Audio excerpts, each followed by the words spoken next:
Hey everyone, I'm Adam Greenburg, senior reporter with SC Magazine. I'm here with Darren Guccione, CEO and co-founder of Keeper Security. How you doing, Darren? Good, thank you. Well, it's October and we are celebrating the 11th, I think it is, annual National Cybersecurity Awareness Month.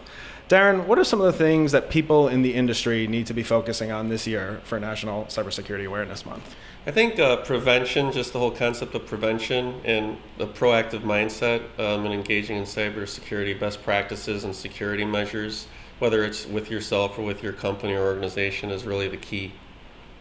Is there anything in specific that you would like to see professionals, industry professionals focusing on? Any weakness sort of out there that you think that can be improved? Anything with shoring up, the perimeter, anything like that? Yeah, so from our perspective, 75% of all breaches are a result of either weak passwords or poor password management, either for a consumer or a company. So I think just engaging in password manager would be, a fantastic investment for either a consumer or a business. You do passwords as your business. What are some of the mistakes that people are really making when it comes to password management and also with creating passwords in general? Yeah, so the first thing that we see is the implementation of weak passwords like password 12345 or their last name or their first name.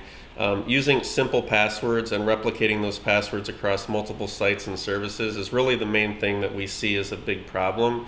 And a password manager solves all of that for you because it creates high strength random passwords for all of your websites and services, so you no longer have to remember anything yourself, and it also logs you into those sites and services for you. So password management is obviously key. Anything else that users can be doing this month to really, benefit themselves on the web when they're browsing the internet? Yeah, just make sure that all of your connections are protected with HTTPS. So like when you look up in the browser window, make sure that the address has a prefix of HTTPS. It should usually have a green lock in front of it. If you see something with a red lock that has a line through it, or any alert that pops up, you should stay away from those types of sites because you could wind up on a phishing site.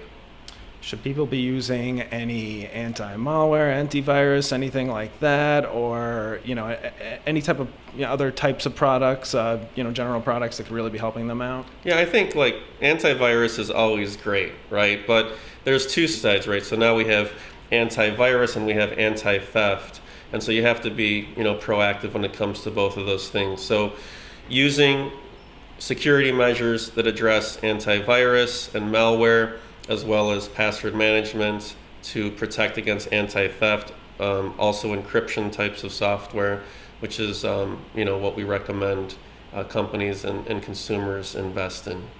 And then, of course, people need to be making sure that their computers aren't vulnerable to any of the numerous bugs that come out weekly, daily, even. Those are big things that they should be focusing on too. Yeah, I think so. And even, just simple things. If you're at an ATM machine, where are you using your ATM machines? Recommended that you use an ATM machine at an actual branch of your bank as much as possible. Be very aware of your surroundings, who's standing next to you when you're withdrawing money from an ATM. All of those things are extremely important. It's interesting, that these attackers get in usually through a weak password. They get in through a phishing, type of phishing. Any type of user education that people can get that really benefit from not making sort of human error style mistakes. I mean, you can, I think, read the blogs. I mean, we have at our site, keepersecurity.com, we've got a pretty robust blog that really stays in front of the whole cybersecurity initiative, all of the major hacks that we're seeing in the press. I think reading the papers online, of course, is really important. And just be vigilant, be aware of your surroundings, whether you're online or in a bank. Just be aware of what you're doing and someone could be watching on the other end of that line or on the other end of the computer, and you have to make sure that you're protected. So we have a pervasive problem. I always say, in certain interviews that we are in a cybersecurity war, and it is absolutely the truth. I mean, cybersecurity is not just about what's happening in the U.S. You are seeing state-sponsored, highly financed cyber terrorists attacking countries in terms of garnering information on people, processes, intellectual property, and a host of other information. So Well, we've spoken about encryption, obviously passwords, all these other types of threats for National Cybersecurity Awareness Month this year. But next year, where do you think that things will be? What do you think people will be talking about? What are those hot topics going to be a year from now? I think the next big thing coming is going to be the threats involved with the Internet of Things. I think that is by far the biggest security problem that we have in terms of what we're facing. The proliferation of billions of new IoT devices entering into the public domain is just massive, and no one's really figured out how to securitize that platform yet. And just so people realize, when we say Internet of Things, we're talking about everything from your mobile device on down to your refrigerator and baby monitors, right? That's correct.